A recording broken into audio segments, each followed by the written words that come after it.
ভারত ও দক্ষিণ আফ্রিকার মধ্যেকার চতুর্থ টি-20 ম্যাচে ভারতের ব্যাটিং ইনিংসটা কি আপনারা দেখেছিলেন? যারা লাইভ দেখেছেন খেলাটা খুব ভালো কথা, কিন্তু যারা লাইভ দেখেননি বা দেখার সময় করে উঠতে পারেননি তাদের অন্তত রিকোয়েস্ট করব একবার হলে গিয়েও সময় করে আপনারা ওই ভারতের ব্যাটিং ইনিংসের হাইলাইটসটা দেখে আসুন, নাহলে জীবনে অনেক বড় একটা কিছু আপনারা মিস করে যাবেন।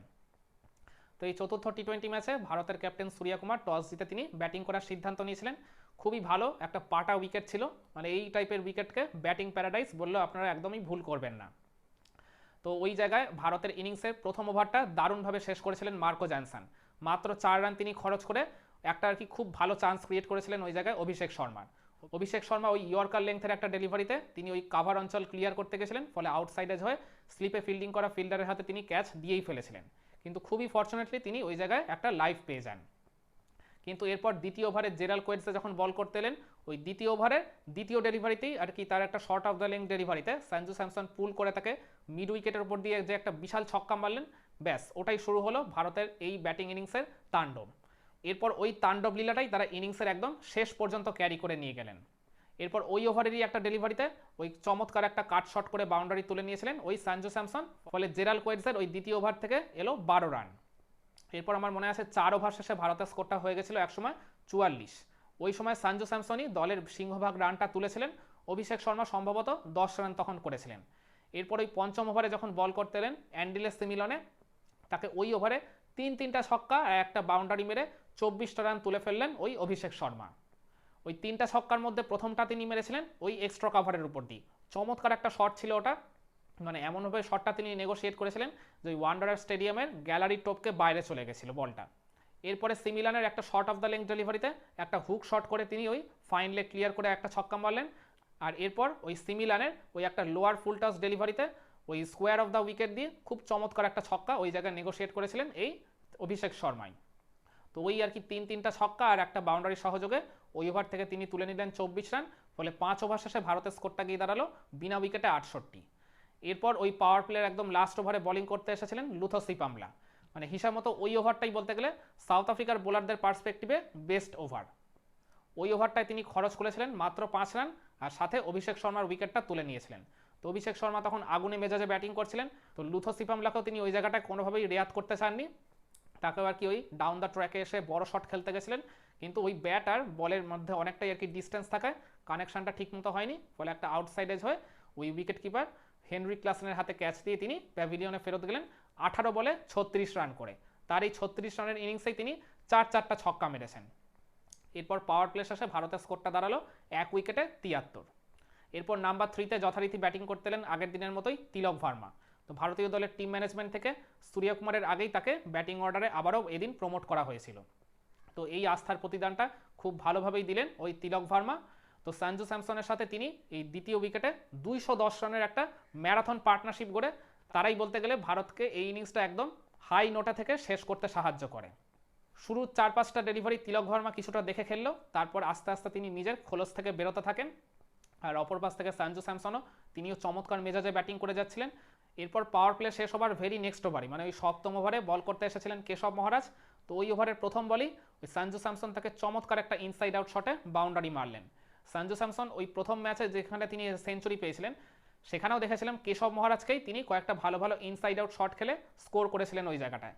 তো পরের 2 ম্যাচে যেহেতু তিনি আর কি রানের খাতা খোলারই সুযোগ পাননি, প্রথম ওভারই আউট হয়ে গেছিলেন, তো আবার এই ম্যাচে যখন তিনি আবার সার্ভাইভ করলেন, তো এখানেও আর কি দেখলাম ওই লেফট আর্ম স্পিনারদের এগেনস্টে তিনি ইনসাইড আউট শটটা খেলতে একটু বেশি পছন্দ করেন। তো ওই একটা নয়, এরপরও আরও 2-3টে ইনসাইড আউট শট তিনি করেছিলেন কেশব মহারাজকে, প্রত্যেকটাকেই তিনি স্কোরিং শটেই রূপান্তরিত করেছেন। আর অপরদিকে তিলক ভার্মার কথাও বলতে হবে, তিনি ওই বললাম শুরুর দিকে 4-5টা বল দেখে খেলার পর তারপর সাউথ আফ্রিকার স্পিনার এইডেন মার্করামকে তিনি চমৎকার একটা স্লগ সুইপ করে মিড উইকেটের উপর দিয়ে ছক্কা মারলেন। এরপরে পরে 9 নাম্বার ওভারেই ভারত 100 রানের গন্ডিটা টপকে যায়। তারপর সঞ্জু স্যামসনও মাত্র 28 বলেই তিনি নিজের 50টা এদিন তুলে নেন। এরপর 10ম ওভারে বল করতে এসেছিলেন ট্রিস্টান স্টাবস, মানে তাকে আর কি এই সিরিজে এই দিনই আর কি প্রথম বোলিং করতে দেখলাম, তিনি ডেফিনেটলি একজন পার্ট টাইম স্পিনার। তো ওই জায়গায় ভারতের এই 2 ব্যাটার সুযোগটা নিতে কোনো রকম ভুল করেননি, ট্রিস্টান স্টাবসকে তারা 4 ছক্কার একেবারে মালা পরিয়ে দিয়ে ওই ওভারটা থেকে তারা তুলে নিলেন 21 রান, ফলে 10 ওভার শেষে ভারতের স্কোরটা গিয়ে দাঁড়ালো 1 উইকেটে 129। এরপর এই 2 ব্যাটার নিজেদের রান তোলার গতিটাকে আর কি সেকেন্ড বা থার্ড গিয়ারে শিফট করে সাউথ আফ্রিকার পেস বোলার, স্পিনার কাউকেই তারা রেয়াত করছিলেন না। মাত্র 12 নম্বর ওভারেই ভারত 150 রানের গন্ডিটা টপকে যায়। এর 2-3 ওভারের মধ্যেই তিলক ভার্মা মাত্র 22 বলে নিজের 50টা এদিন তুলে নেন। এরপর 14 ওভার শেষে ভারতের স্কোরটা গিয়ে দাঁড়ায় 1 উইকেটে 199। এর পরের ডেলিভারিতেই মানে ওই 15 নম্বর ওভারের প্রথম বলেই ভারত 200 রানের গন্ডিটাও টপকে যায়।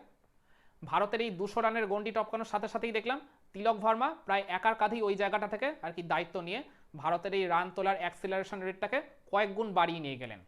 হ্যাঁ, সঞ্জু স্যামসনকে অপর পাশ থেকে কিছুটা আর কি মলিন মনে হচ্ছিল, সেই সময় মনে হচ্ছিল যেন তিনি উইকেটের এক পাশ থেকে দাঁড়িয়ে ওই তিলক ভার্মাকে কিছুটা সাপোর্ট দিয়ে যাচ্ছিলেন। এরপর ভারত তাদের ইনিংসের লাস্ট 5 ওভারে আর কোনো বোলারকেই ছাড় দিচ্ছিলেন না, যদিও তার আগেও ছাড় দিচ্ছিলেন না, কিন্তু মানে ওই বললাম মানে আরও তারা ভয়ঙ্কর থেকে ভয়ঙ্করতম হয়ে উঠেছিল।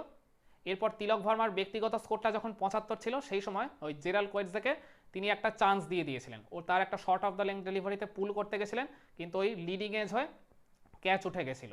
ওই জায়গাটায় কেশব মহারাজ ওই ডিপ অঞ্চল থেকে দৌড়ে এসে খুব ভালো একটা চেষ্টা তিনি করেছিলেন, কিন্তু একটু আর কি শর্ট ডিস্টেন্সের জন্য তিনি ওই জায়গাটায় ক্যাচটা পিক করতে পারেননি, ফলে ওইখানে একটা হাফ চান্স দিয়েও বেঁচে গেলেন তিলক ভার্মা। এরপর আবার সঞ্জু স্যামসন যখন নিজের ব্যক্তিগত 91 রানের মাথায় ওই মার্কো জনসনের একটা ডেলিভারিতে তিনি ওই একটা রিটার্ন ক্যাচ তাকে দিয়ে দিয়েছিলেন, ওই জায়গায় একটা কট অ্যান্ড বলের চান্স ক্রিয়েট করেছিলেন মার্কো জনসন, কিন্তু মানে ফিরতি ক্যাচটা এতটাই আর কি জোরে এসেছিল যে মার্কো জনসন বলে হাত লাগালো, তিনি শেষ মুহূর্ত পর্যন্ত আর কি বলটা গ্র্যাব করে ধরে রাখতে পারেননি। আবার এরপর তিলক ভার্মা নিজের ব্যক্তিগত 95 রানের মাথায় ওই জেরাল্ড কোয়েটজেরই একটা widish outside the off stump ডেলিভারিতে তিনি ওই থার্ড ম্যানে ফিল্ডিং করা ওই মানে মার্কো জনসনের হাতে আবার একটা ক্যাচ দিয়ে দিয়েছিলেন। ওই চান্সটা তুলনামূলকভাবে অনেকটাই ইজি ছিল।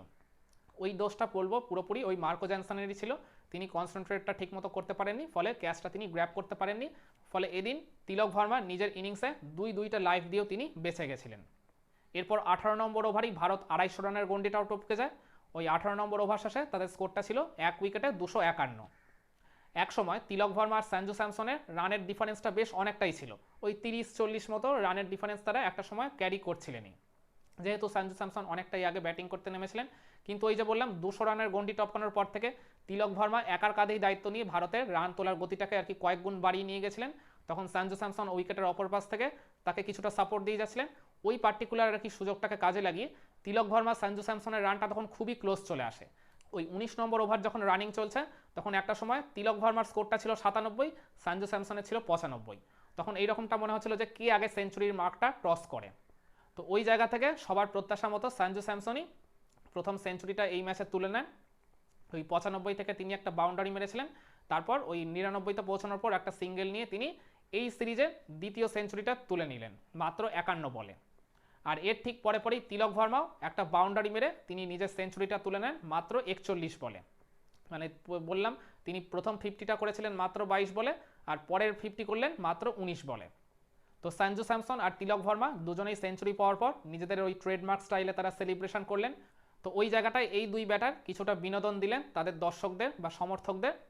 এরপর 19 নম্বর ওভার শেষে ভারতের স্কোরটা চলে যায় 1 উইকেটে 270 এই অবস্থায়। এরপর লাস্ট ওভারে এই দুই ব্যাটার মিলে তুললেন 13 রান। তো ইনিংস শেষে দেখা গেল সঞ্জু স্যামসন 56 বলে 109 রান করে অপরাজিত ছিলেন, আর অপরদিকে তিলক ভার্মা 47 বলে 120 রান করে তিনিও অপরাজিত ছিলেন।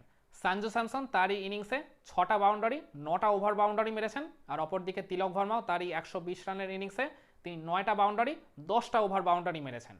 হিসাব মতো ভারতের ব্যাটাররা এদিন সব মিলিয়ে 17টা বাউন্ডারি 23টা ওভার বাউন্ডারি মেরেছেন।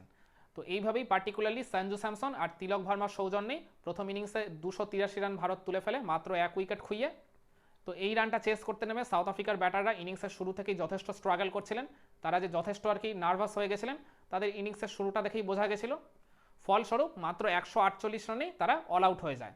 ফলে ভারত এই ম্যাচটা 135 রানের বিশাল ব্যবধানে জিতে এই 4 ম্যাচের টি20 সিরিজটা 3-1 ব্যবধানে জিতে যায়। তো আপনাদের কি মনে হয় সঞ্জু স্যামসন নাকি তিলক ভার্মা, এই দুই সেঞ্চুরিয়ানের মধ্যে কোন ব্যাটারের ইনিংসটা এদিন আপনাকে সবচেয়ে বেশি মুগ্ধ করেছে, বা কোন ব্যাটারের খেলা ইনিংস দেখে আপনার মনে হয়েছে যে এই পার্টিকুলার ইনিংসটাকে দীর্ঘদিন মনে রাখা যায়? কমেন্ট করে আপনার মতামতটা জানাবেন নাকি।